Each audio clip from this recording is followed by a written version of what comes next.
Gracie, what can Dominic, myself, and your mom do to help you feel loved and supported enough to want to continue with this?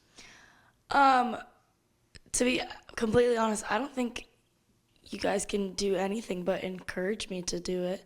I think that the decision probably comes from within me, and I need to get the motivation like within me to want to do this stuff. Because when people tell you to do something, you do it, but it's not really you wanting to do it.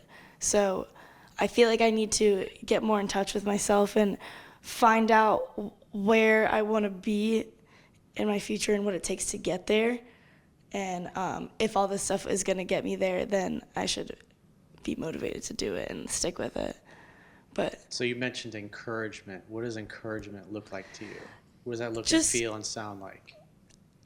I love when people let me know I'm doing good, and just like you're doing like good. Like instead of saying you've been slacking on this, you clean your room. Do like, instead of telling me the bad things, tell me those things, but finish it with but.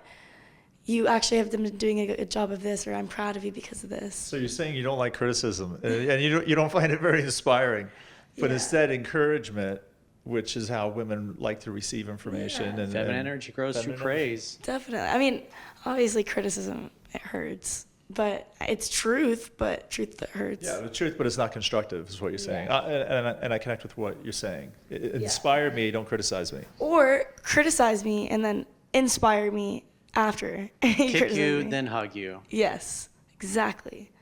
But I feel like Gently. the motivation is going to definitely have to come within me, and I'm going to have to make the decision to change my life for the better. But I'll get there. Just not right now. Maybe right now, I don't know. We're going to have to see. I'm just feeling very flowy right now through my life. I'm just trying to flow and kick my feet up before everything gets crazy, because I'm still in the phase where I can sit back and relax and not really take a lot of responsibility for things yet. So I'm sitting in it as long as I possibly can before I have to start taking responsibility for my life. Well, the next 10 to 15 years, that's when you're going to, that's a time in your life where you want to spend a lot of time working, learning, getting experience, because a lot of people waste the next 10 to 15 years, like where you're at. They typically screw around until their late 20s, early 30s. Oh, I guess I need to get serious about figuring out what to do. And it's like what I was always doing when I was your age. I worked a lot. I partied a lot. I had a damn good time. But I was always busting my ass. I was always busy trying to learn, trying to experience. If I got bored with the job I was working at, I was like, what's the next opportunity? How can I learn more? Like because you reach a plateau when you, especially if you're working for other people, and it's like you kind of learn everything that you can from them. And then a lot of people, when that happens, they don't have the same internal enthusiasm for what they were doing.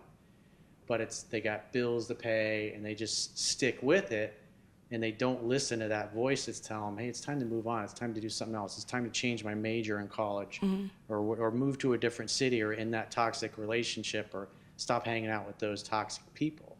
So those next 10 to 15 years is repetition's a mother of skill. So you're going to want to learn as much as you can and experience as much as you can, because if you put it off till later in life, then you get older, then you're like, oh, I'm in my 30s, I'm too old. And then you start looking for ways to settle in all areas of your life. Yeah. And that makes you miserable. If I could once again pull out the crystal ball, I would say that Gracie likes the idea of not having too much responsibility, because she feels that she's not enough and she's going to fail and she's not going to be successful. That's her perception. That's how you go through life. But looking at that crystal ball, I'm going to say that the moment Gracie is still and focuses on herself, that's not going to last long, and she's going to have tremendous pain, and she's going to need that pain, because that's going to be a kick in the ass for her. Well, when you focus on yourself in any relationship, you're going to experience pain. Gracie likes the idea, and it's very seductive to sit home and do nothing and just chill before I have to take on that responsibility. Well, life has different plans for Gracie. And while that's her intellectualized story of how it's supposed to go, how does that saying go? How do you make God laugh? Tell them your plans. Tell her your plans, right? So I anticipate that Gracie's going to have some time to just sit and chill out and do her own thing, which is cool. But if that's prolonged, you'll know when that timer's going off, because you're going to start feeling like crap physically and emotionally, and you're going to start really having a hunger for more depth. And then that's when you're going to feel that inspiration. And if you listen to that, that inspiration will lead you to everything that's going to fuel you and your gifts to bring to humanity.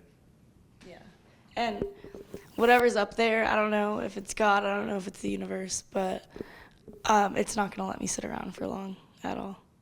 It has a way of kicking you in your ass when you're a little too... The idea of it is seductive, right? But the reality of it is that's not going to last long. No, which is fine. I get that. But that's why I'm sitting in it as long as possible, because it's not going to be there for long. Yeah, pain is life's way of telling you that you're doing it wrong. Yeah. Because it's like a bell. It starts ringing in the background, and it'll just get louder and louder. And the more you continue to like put it off, or I'll do that next week, the more unpleasant it gets. And whatever you resist will persist. And so if you try to resist that urge and just stay hanging out, goofing off, having fun this summer, then it'll get to the point where you can't run from it. It gets overwhelming emotionally, and then you have to make a change then, because you're trying to get out of that pain. I'm just soaking in the happiness for as long as I can, because I feel like when I'm relaxed and with my family and with my friends, I'm like the happiest ever. So, and you can't always just be happy. You have to always put in work to deserve the happiness. So we'll see what happens. I'll update everyone. So I'm going to give my feedback. So obviously you guys at this point have seen her on camera. One thing I think you have an amazing camera presence. What I love about working with you, we talked about this a few weeks ago, is that you're very authentic.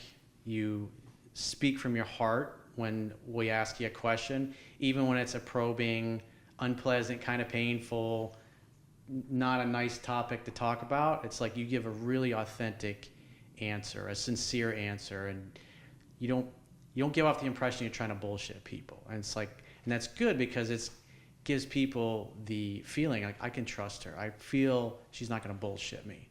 And that's one of the gifts you have. And one of the things that are on your list of the 30 things that are really important to you is making a difference in the world, helping, bring peace and end global conflict. And it's, like we talked about, is like when you can bring peace into yourself and your own life, your family, your friends, your peer group, then you can share that with other people. It's like before you can help other people, you got to help yourself, obviously. And so, you've done a great job. Obviously, I wish you would have stuck with the working out and everything else, and then continue to come in with Dominick all the time. But like what he and I were talking about the other day, is you got to meet people where they are and encourage them where they are, and hopefully you stick with it. And then when you come back down and school starts, I'd love to have you continue to come in when you're available and hang out, and we'll talk about podcasts. And you got the Jordan Peterson book that would be really interesting to go through. Gotta read that one. Highlight that, and then discuss that, because people in your age range, they read that book a lot, and so there's a lot of themes in there that people your age are concerned about and are interested in. That's why it's sold so many millions of copies. And we're talking about Jordan Peterson's, was it 12 Rules for Life? Yes. Is it 12 Rules for Life? So it's really good. Gotta get on So that. if you want to work on that stuff during the summer, there's 3 or 4 books, make some notes, and then we can schedule a podcast in the fall when you're available and pick it up and tell people what you experienced over the summer. Because this stuff continues to work, even though you're not going to be getting worked on as much intensively as you have in the past couple weeks. Yeah. Thank you. So cool. Good job. I'm proud of you. I'm proud of the effort. Thank You you. were a little waffly at the end there. Oh, yeah. But I you always stuck am. with it. Thank you. And, as a coach, I'm always wanting more. I'm always going to push more. I'm never satisfied. But that's, that you're always trying to push other people. Yeah. Because it doesn't serve them to blow sunshine up their ass and go, oh, it'll be fine. You'll be fine. It's fine. That doesn't help anybody. Yeah. It doesn't serve them.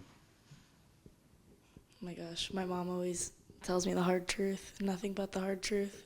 There's never sunshine. Yeah, when that's we're why talking. we've always been good friends all these years, is that we've always been brutally honest with each other. Yeah.